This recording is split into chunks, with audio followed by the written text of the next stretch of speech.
Hello mga kababayan. So guys, itong araw na to, ginawa yung Senate hearing ni Senator Bato de la Rosa. Umattend si Senators Bongo at Robin Padilla. So ngayon guys, nandoon din si General Marbil at saka si General Torre, no? Yung Regional Director ng Davao Police. So guys, bali dito makikita natin na yung mga Kingdom of Jesus Christ ng mga members, no, mas kinakampihan pa ni Bato de la Rosa, no, kasi alam nyo guys, talagang dito mahalata mo na siya ay senador na ang amo niya ay ang mga Duterte, si ex-president Duterte, ang pamilya nito, si Vice President Sara Duterte, tapos Baste Duterte, Pulong Duterte, at syempre kay Kibuloy. Dito, nagrereklamo yung mga Kingdom of Jesus Christ mga members na sila daw ay natatakot sa mga pulis. Dahil nga daw pumunta doon at para serve ng warrant, no? Syempre para sa nila, manyak na Diyos-Diyosan, si Kibuloy. Tapos, ngayon daw takot na sila sa mga pulis, etchos, ganyan-ganyan. At kinakabahan sila. Kesa daw nung panahon sa dati, nung panahon nila De La Rosa, ganyan-ganyan. Ang sagot naman ni General Marbil, para mawala na to, matigil, wala magpunta mga pulis dyan para mag-serve ng warrant, di ba? Pasukuin na lang si Kibuloy. Ang sagot ba naman ni De La Rosa, unfair naman daw yun. Paano naging unfair yun? Ayun ang pinakamaganda mong maipapayo na dapat si Senator Bato de la Rosa, kung nasa tama siyang pag-iisip, no, at kung paiirali niya ang paglilingkod sa bayan at sa mamamayan, no, alam naman niya na fugitive na si Kibuloy ngayon.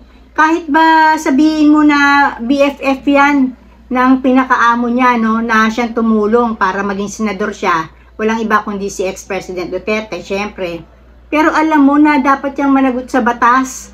Dapat nga ang sabihin mo, harapin mo yung mga miyembro ng Kingdom of Jesus Christ na o mismong ikaw manawagan ka kay Kibuloy na para sa ikatatahimik ng mga mga naniniwala sa kanya na siya ay isang Diyos, no? Kahit na siya ay alam naman na manyak, no? Sumuko na lang siya. So ibig sabihin, mas kinakampihan pa ni Bato de la Rosa na kumbaga man dapat daw yung mga miyembro ng Kingdom of Jesus Christ o yung ibang mga taga Davao, no, dahil ang nawawala na lang naman na mga wanted ay 4 na lang, nakita na isa, di ba, at saka yung mastermind si Kibuloy, wag daw gawin na parang halos yung buong Davao, no, parang halos tinuturing nila na parang may sala, 5 lang naman, no. Siyempre yung 4 at saka si Kibuloy. Oo, tama yun. Pero talagang hindi pwede na umalis dyan ng mga kapulisan dahil talagang hinahanap nila si Kibuloy para nga ma-serve yung warrant at mapanagot, no, dun sa mga kaso na inaakusa sa kanya. So, kumbaga man dito, no, makikita natin, no, na si Bato de la Rosa, guys, ay senador yan na naglilingkod. Biruin mo, yung dinaos nila, itong 3 stooges na to, si Bato de la Rosa, si Bongo, si Robin Padilla, mga 3 stooges yan. Sila, mga bound sila ng utang na loob, no? Nakatali sila sa utang na loob sa mga Duterte at saka kay Kibuloy. So, hindi mo sila makikita, mahahanapan ng logical reason na kakampi sila sa batas. Kasi kagaya itong si naturingan pa naman na naging PNP chief, no? Mas halos kulang na lang sermonan niya, siya na magdikta kung ano dapat gawin ni General Marbil, di ba? Para lang sa ikaprotekta nitong pamilya Duterte at nitong si Manya Kibuloy. So ang masasabi ko guys, no, wag niyo na iboboto yan si Bato de la Rosa.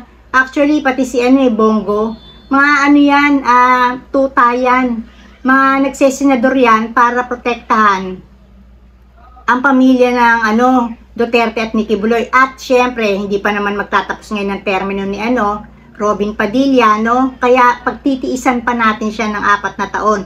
Pagkatapos sa next year na election na 2025, may 3 years pa si Robin Padilla, kaya magtitiis pa tayo. Pero patapos yung termino niya, wag nyo na ring iboto guys, kasi ito yung mga senador na nasa kapangyarihan, no? Syempre may power ang mga senador, di ba? Kagaya niyan, naipatawag nga niya si yung dalawang general General Torre at saka si General Marbil, di ba?